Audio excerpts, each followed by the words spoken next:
федератсияи санъати муҳорибаҳои омехтаи ғайрикасбӣ таҷмав ба хотири боз ҳам дар сатҳи зарурӣ доир гардидани мусобиқаҳо мехоҳад доираи хешро васеъ намояд. Ин доира бо ҷалби доварон, мураббиён ва варзишгарон мунтазам мукаммал гардида эшон аз ҷониби коршиносони хориҷӣ сайқал меёбанд. ин иқдоми роҳбарияти таҷмав дар самти дастгирии доварон, мураббиён ва варзишгарон ҳамасола рӯи даст гирифта мешавад.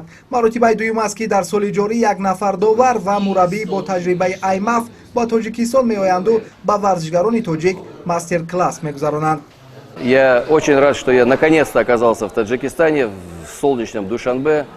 Можно сказать, сбылась моя мечта. Я был везде, в Средней Азии, но вот как-то так получилось, что ни разу не был в Душанбе. Я с удовольствием принял приглашение Таджикской Федерации ММА посетить первый исторический национальный чемпионат среди юношей.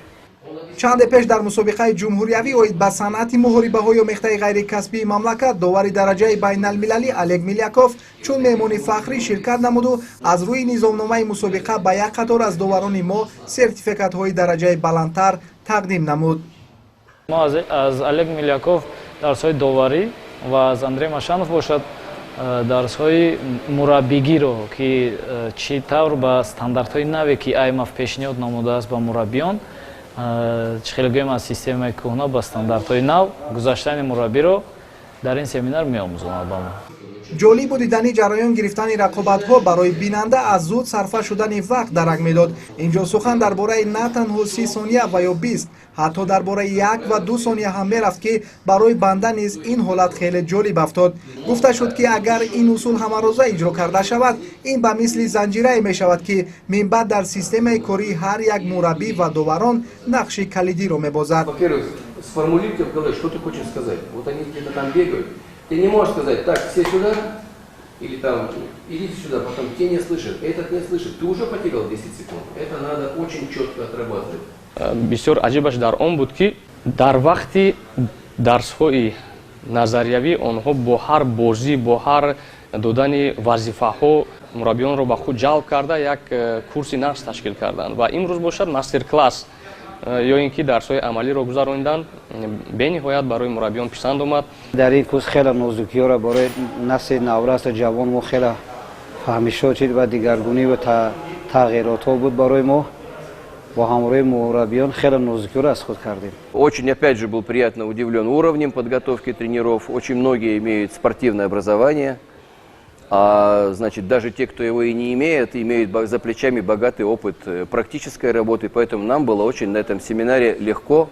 барои иштирок намудан дар семинари байналмилалӣ дар баробари мураббӣ, довар ва варзишгар будан ҳам мебояд забонҳои хориҷиро низ хуб донист, чаро ки дарсҳои амалӣ ва назариявиро мебоист бо забони англисӣ ва ё русӣ омӯхт.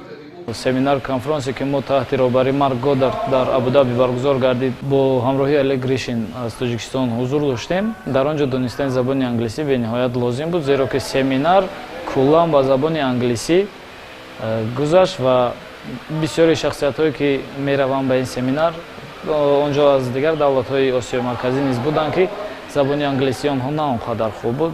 гумонам ки аз семинари Марк Годард натавонистанд гузаштанд. мураббиён ва доварони мо тӯли 2 рӯзӣ дар ихтиёр дошта аз шартҳои гузоштаи ин коршиноси хориҷӣ ба хубӣ баромада рӯзҳои наздик ба онҳо сертификатҳои мураббии дараҷаи якум ва дараҷаи дуюм тақдим хоҳад шуд. ҳамон нафароне, ҳамон мураббиё ё ки доварон, ҳамон ашхосе ки бо мо ҳамкории зич дорад ва онҳо барои рушд додани ҳамин соҳаи варзиши худ талош мебарзанд, мо онҳоро ба худ ҷалб мекунем то ин ки сатҳи касбияти худро баланд бардоранд. федератсияи мазкур дар пеш як мусобиқаи бошукӯҳи варзиширо миёни наврасон ва ҷавонон дар назар дорад ки ин мастер-класси мураббии дараҷаи байналмилалӣ хеле бамаврид аст. Могу сказать только самые добрые слова о Федерации ММА Таджикистана. Она для нас является действительно каким-то сюрпризом, потому что мы в этом году, Международная Федерация отметила свое десятилетие, но команда Таджикистана и Федерация Таджикистана такой получился как новичок, которая, значит, неожиданно появилась у нас на горизонте около 3 лет назад и сразу вошла в число топовых команд.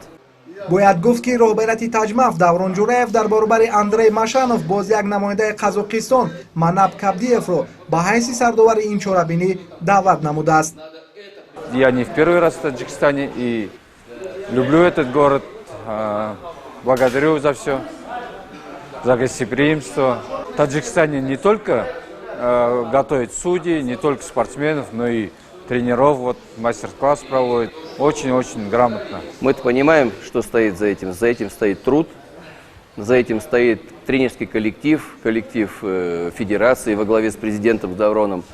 Люди делают огромную работу, мы это видим, мы это ценим, мы это приветствуем и всем ставим Федерацию Таджикистана в пример. чун федератсияи мазкур пайваста навгониҳои зиёдеро ба ҳини баргузории ҳар мусобиқаҳояш ба роҳ мемонад, пас аз наздик дидани нобиғаҳои олами варзиши ММА дар кӯтоҳтарин фурсат низ аз назар холис нахоҳад монд.